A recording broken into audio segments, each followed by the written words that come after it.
In September of 2000, a long day at Disneyland for Brandon Zucker and his family was coming to an end when the happy attendees decided they would go on one last ride to round off the day. The ride they decided on was the Roger Rabbit cartoon spin, which debuted 6 years earlier in January of 1994. The ride is based on the Academy Award-winning hit film Who Framed Roger Rabbit and was a fan favourite in the park at the time. The ride itself was a zigzagging taxi filled with wicked weasels and other surprises. The riders would have to board a yellow taxicab which seated 2 people. The cabs would then exit the loading area once the traffic light had turned green, and guests would race around Toontown as their cab would spin 360 degrees.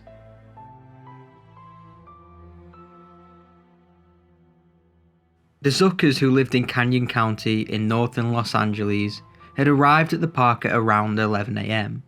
It was just after 10 PM when Brandon, who was wearing tennis shoes and Mickey Mouse ears, jumped into the taxicab with his 6-year-old brother Nicholas and his mother Victoria, who took control of the wheel.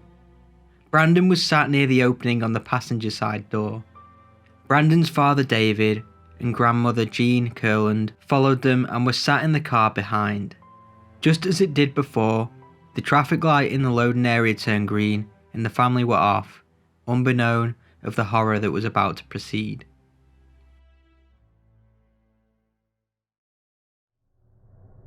Within minutes, disaster struck. After Brandon's mother bent down to pick something up, Brandon fell out of the cab. According to his father, who witnessed this from behind, Brandon didn't even have enough time to scream for help. It all happened so quickly. His father then yelled, Brandon fell out of the car, he's underneath the car, get him out." His screams for help were soon joined by the screams of his wife. Brandon was now trapped and pinned down under the yellow taxicab. David rushed out of his moving carriage, urgently trying to stop the car, which dragged the youngster about 10 feet before stopping in the Bull in a China Shop section of the ride. He tried to lift the car off of Brandon, but it wouldn't budge. At this point, Brandon was not moving. He was trapped between the centre bar and the vehicle's right side. His grandmother gently stroked the small boy's hand, attempting to console him, but he remained unconscious with his hands trembling. At this point, the ride attendant knew something was wrong and shut off the ride. Brandon's father then ran to him and screamed at the man, "My child is stuck under the car, help me." After pressing the emergency button on the control panel, he allegedly ran with David to the small boy and tried to help him, whilst another one was urged to call 911. The lights then came on and the ride was evacuated. However, according to witnesses Alison Fields and her husband Frank Leon, they saw David pleading for help and assistance. The ride operator originally went with David, but then returned, which prompted him to return for a second time. According to Fields, a number of men moved to assist him, but Disneyland employees warned them to remain back.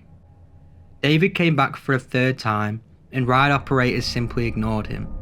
After the third time, guests ignored Disneyland officials, and approximately 10 people, including Leon and his wife, jumped the barriers to assist the child. Alison claimed that she did check for a pulse, but she couldn't find one.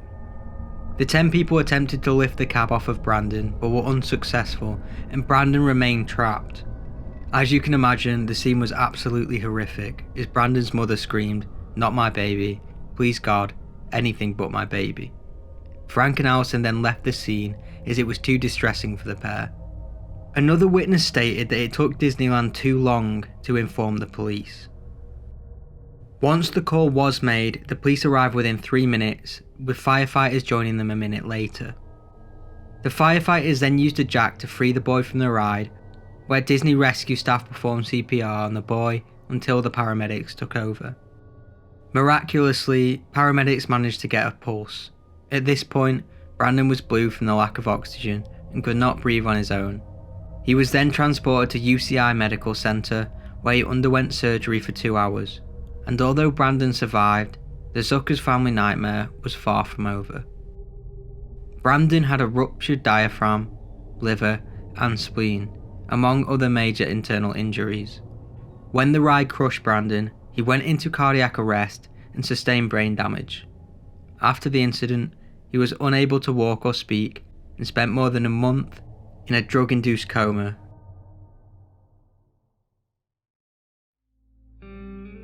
The disaster was the state's Division of Occupational Safety and Health's first significant investigation under a legislation governing amusement parks. The law made it mandatory for parks to report significant injuries and accidents, and also gave the state power to investigate and order repairs. The state ruled that Disneyland staff failed to properly load Brandon onto the ride, with the smallest child farthest from the cutout doorway, and that the lap bar was not entirely lowered. It also ordered a sensor-equipped guard around the bottom of each car, as well as other substantial safety adjustments to the ride. Disneyland was then rightfully sued by the Zuckers, who settled for an unknown sum to help pay for his expensive medical treatment. Brandon then spent the next 8 years of his life in and out of hospitals. His mother stated, "He battled with this for 8 years, in and out of the hospital, and he fought for a very long time. We did every kind of therapy and everything that we could possibly do for him in the 8 years. He just got tired, but he still gave us a lot of love, and we gave it to him." Sadly, Brandon's health continued to decline, and he died in his mother's arms at Children's Hospital of Orange County on the 26th of January 2009. He was only 13 years old. After his death, his mother stated, "Every time he was poked and prodded, another piece was taken out of my heart.